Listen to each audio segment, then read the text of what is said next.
xibaar yu wér te wóor ca tàng tàng ba abonnez-vous pour ngeen di mën di jot suñuy vidéo. ci mbirum Tahirou Sarr ci lañ koy commencé waatee ginnaaw bi nga xamee ni daan nay proposé woon lu toll ci 411 milliards loolu yi juróon coow lu bari moom mi nag daan nay def beneen proposition ci ay milliards yu takku loolu di leen jaajëfal baax a baax ci ànd gi ak ñun ci chaîne bii di Buzz 221 HD. Tahirou Sarr moom mi nag ginnaaw bi nga xamee ni daan nañ ko place sous mandat de dépôt ci mbirum 125 milliards yoo xam ne doon nañ ko ci tudd moom homme d'affaires bii nag daan nay indi ab caution bu toll ci 419 milliards de francs CFA ginnaaw bi nga xamee nag daan nay joxe woon daan nay proposé woon lu toll ci 411 milliards wala 408 milliards ñu daal di ko koy bañal daan nay defaat beneen proposition bu toll ci 419 milliards de francs CFA ngir nag daal di am liberté ginnaaw bi nga xamee nag daal moom mi daan nay proposé woon koppar yu bari yooyu ci ab terrain boo xam ne mi ngi tolloon ci 394 milliards de francs CFA ci ay koppar ab chèque bu toll ci 11 milliards moom mi kon daan na ci tegaat nag ñaari immeuble yoo xam ne nag mi ngi toll ci koppar daal ci 14 milliards de francs CFA loolu la journal bi daal di xamle.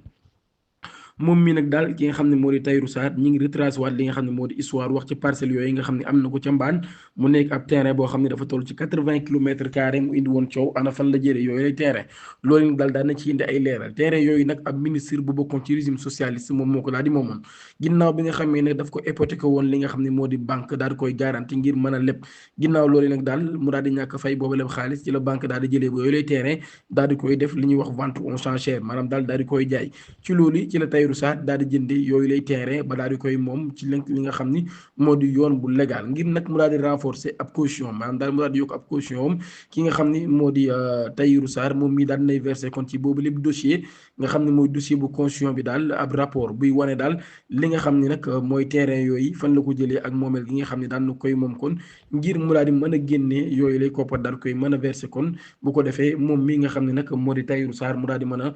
am li nga xam ni moo di liberté kon daal mën nañu wax ni joxe waat na 419 milliards wala kon 408 milliards yu njëkk ya yokk na ci lu toll ci 11 milliards ngir mu mat 419 milliards ngir mu daal di mën a am li nga xam ni moo di liberté. ki nekkoon directeur général bu ONAS di Cheikh Dieng moom mi del daan nañ koy jugé devant le tribunal correctionnel de Dakar mercredi bii ñaar fukki fan ak ñaar ci weeru mars moom mi nag daal ñu ngi koy toppee li nga xam ne moo di diffamation ak division des fausses nouvelles ci li nga xam ne nag ñoo di Vicas di ab entreprise boo xam ne nag daal ñoom ñi kon ñoo am ay jafe-jafe ki nga xam ni moo di ak ki nga xam ne moo di Cheikh Dieng ginnaaw ab conférence de presse bu mu doon def moom mi nag daal da doon wax ne entreprise bi nga xam ne moo di Delta ak li mu am ci taux de succès nekk 52% ak ñaari entreprise yooyu daal mu wax nag daal dañoo monopoliser les marchés de la société d'assainissement entre 2021 ak 2024 Vicas boo nit daal daan nay porté woon plainte ki nga xam ne moo di Cheikh Dieng ci loolu mu doon sàkku rek mu daal di koy fay lu toll ci 200 millions de francs CFA ngir dommage ak intérêt waaye tey li nga xam ni Les Échos daan na koy xamle nag daal mu ni édition bi nga xam ne joxe na ko ci jeudi 13 mars mi nga xam ne daal ki nga xam ne moo di avocat bu entreprise boobee daal mi ngi sollicité nag ngir daal di publier li nga xam ne moo décision bu justice maanaam justice daal décision bi nga xam ni jël na ko ci boobu la mbir ba tey tribunal nag daal dinay fixé délibéré bi maanaam daal atte bi dina ko joxe le 28 mai bi ñu dëgmal. Mamadou Nouveau Camara lay wuyoo moom mi bokk ci ñetti nit wala ñetti ouvrier yi nga xam ne dañoo ñàkk seen bakkan ci ab chute bu metti bu am ci ab appartement R+10 nekk en chantier ci cité Kër Góor gi ci loolu yi nag daal ci la ñàkkee bakkanam moom mi ak beneen collègue am bu wéy ci turu Mamadou Lamine Diatta ak ki leen ñetteel sax di wéy ci turu G Mindi moom mi nga xam ne nag mi ngi ñàkk bakkanam ginnaaw bi ñu ko yóbbee ci hôpital waaye nag xibaar bu doy waar bu ci am mooy ginnaaw bi nga xam ne l'Observateur mi nga xam ne daal Mamadou Nouveau Camara mii daal ay atam mi ngi tolloon ci ñaar fukk ak juróom-ñett moom mii mu amoon soxna bu yàggul dara rek lu toll ci juróom-ñetti weer waaye soxnaam soosé daal dafa ëmboon nag ba toll ci juróom-ñaari weer moom mii nag daal kon loolu yi magam bu góor moom moo ko daal di xamle ginnaaw bi nga xam ne mi ngi ko xamle quotidien bii di groupe Futurs Médias ba tey moom mii mu amoon diplôme ci peinture moom Camara mii daal lu mat ñaari at mi ngi liggéey ak ki nga xam ne moo di patron bi ki nga xam ne moo di papaam Jéeri Camara moom mi sax daal xam na chantier bu baax a baax ndax Moustapha dem benn yoon seeti doomam jooji di Mamadou Camara moom mii nag sapeur pompier ñu ngi ko woowee ci téléphone doomam ngir yëgal ko nouvelle bu métti bi nga xam ni daal na ci kaw njabootam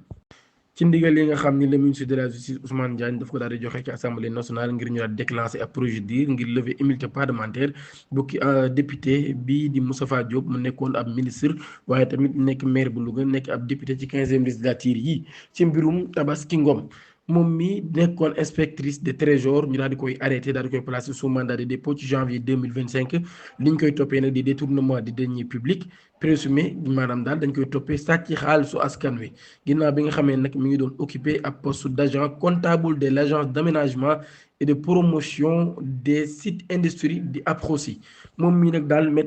di Moustapha Diop ginnaaw bi nga xamee nag daal magistrat yi ñi ngi sàkku kon ñu daal di koy auditionné maanaam daal ñu daal di koy diglu ci boobu leen mbir ci mbir moomee nag daal ñenn ci ay jegeñaaleem ñi ngi indi daal ay leeral ci boobu leen mbir daana Moustapha Diop moom loolu rek lay xaar ministre bi daal pare na di xaar nañu daal di koy diglu te jamono ji ànd na ak dal lool ci boobu leen mbir moom mi sax daal ba tey ñoom ñi ngi leeral ci boobu leen mbir bu baax di wax ne daal ki nga xam ne moo di Moustapha Diop mën nañoo assuré ni daal ku soulagé wu la waaye tamit ku nekk ci ak dal la lool ndax moom mii daal amul benn xaalis nag boo xam ne rek séq na ko ak ndaw si moo xam muy bor ak lu mu mënti doon nee na nag daal koo xam ne ku set ci la ci yi ñu koy tudd il est blanc comme neige te nag daal nee na am na occasion sax ngir mën a setal boppam mun nag daal lii yëpp daal du daara nee na amul benn mbir boo xam ne dox na diggante bi ak ndaw si amul benn preuve bu ñu mën a indi tamit bi wane ni maanaam ndaw si jox na ko xaalis moo xam mu nekk ci wàllum bor ak lu mu mënti doon ba tey procès Moustapha Diop bi daal di xam le ni moom maire bi sax di maire bu Louga pare woon na sax ngir ñu déglu ko lu jiitu maanaam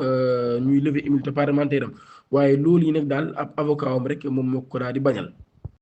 lii nag di ab information wala sax loo xam ni seen web ñoom ñoo ko daal di bind di wax ni daal ci jamono yi Macky Sall dañoo gisoon ay arrestation yu bari ñu jëmale ko ci ay chroniqueur ak ay activiste ak ay leader d'opinion mu ni daal loolu yi dafa mel ni nag ba tey jeexagul benn yoon depuis bi nga xamee ni son excellence président Bassirou Diomaye Faye daan nay accéder au pouvoir le 24 mars 2024 mu ni daal dafa mel ni scénario boobu dafa nekk rek di répété wu ba tey moom mii kon mi nga xam le ni mbir mi sax Bah Diakhaté moom moo ko daal di tëjee ginnaaw bi nga xamee ni moom mii moom la ñu woowee coordonnateur des activistes républicain wala sax moom moo koy woowee boppam mu daal tëj baar bi ginnaaw nag bi mu yëkkatee ay kàddu yu ñaaw lool daal di koy teg ci kaw Ousmane Sonko ci mai 2024 loolu ne daal publié woon ñaari vidéo di accuser le premier ministre Ousmane Sonko ci ay mbirum homosexuel maanaam mbirum borom ñaari tur yi doon ko giñ ci ginnaaw ba nag ci lañ ko condamné woon ci début juin ci moom nag daal ci wetam ku ñu wax imam Cheikh Tidiane Ndaw moom itam ñu daal di koy tëjoon ñetti weeri kaso yoo xam ne daf koy tëdd ak 100 000 francs yoo xam ne amende la ñoom ñaar ñëpp ku ci nekk daal ñu amende la woon 100 000 francs ginnaaw nag bi mu divisé ay audio moom mi tamit daal doon yëkkati ay kàddu di ko teg ci kaw Ousmane Sonko kàddu yooyu sax daal ci lañ ko tëjee loolu yi nag ñi ngi basé wu ci article 254 ak article 255 mu topp ci Omar Sow nekkoon ab ministre conseiller ci jamono yi Macky Sall moom mi ñu daal koy interpellé woon le 21 janvier 2025 ngir ay propos yoo xam daf ko yëkkati woon ci réseaux sociaux yi moom mi nag daal ñu daal koy tëj 4 mois de prison yoo xam ne nag du ko tëdd maanaam sursis lay doon ak amende bu toll ci 200 000 de francs CFA Abdou Diallo ab chroniqueur bu nekk ci Sen TV ñu daal di koy arrêté woon waaye ginnaaw ba ñu daal di koy relaxé ci ay mbir yu ci mel d'incitation à la division ethnique mais nag ñu daal di koy condamné ñetti weeri kaso yoo xam ne du ko tëdd ngir division des fausses nouvelles muy jàllale xibaar boo xam ne wérul ci kanamu attekat bi ba tey moom mii nag daal di sow daal di jéggalu woon ci kàddu yi nga xam ne daan na koy waxoon di wax ni rek moom mii dina bàyyi xel bu baax a baax attaque politique yi nga xam ne daf koy def waaye kanta Abdou Diallo nag daal muy dëggal kàddu yi nga xam daan na koy waxoon daal rawatina nag daal di tudd ci Fuuta moom mi daal mu daal rek daf ko teg ci ne nag daal ki nga xam ne moo di Farba Ngom Fuuta la dëkk ba tax mu daal di mën a wax lu ñu mel ki nga xam ne nag moom muyu ci boobu lépp liste du kenn ku dul activiste bii di wuyoo ci tur Ardo ñi ngi ñu daal di koy tegoon loxo mardi 11 mars 2025 daal di koy placé sous mandat de dépôt ci ginnaaw ba nag daal bi ñu ko digloo moom mi division de la cybersécurité fa lañ ko digloo ñu daal di koy accuser li nga xam ne nag moo di diffamation ak discours contraire aux bonnes mœurs moom mi kon dinañ ko atte à flagrant délit jeudi 20 mars ci kanamu tribunal de grande instance hors classe de Dakar loolu nag daal ginnaaw bi ñu ko interpellé loolu yi nag mel ni indi na ay coow yu bëree bëri wala sax ay nit ñu bëri daal di ci joxe seen xalaat di wane seen ñàkk d'accord ci boobu la mbir di leen jaajëfal bu baax ci ànd yi ak ñun ci chaîne bi di Buzz 221 HD di leen ñaan ngeen abonné suñu chaîne YouTube te activer cloche notification bi pour bañ a rater suñu yeneen vidéo jërë ngeen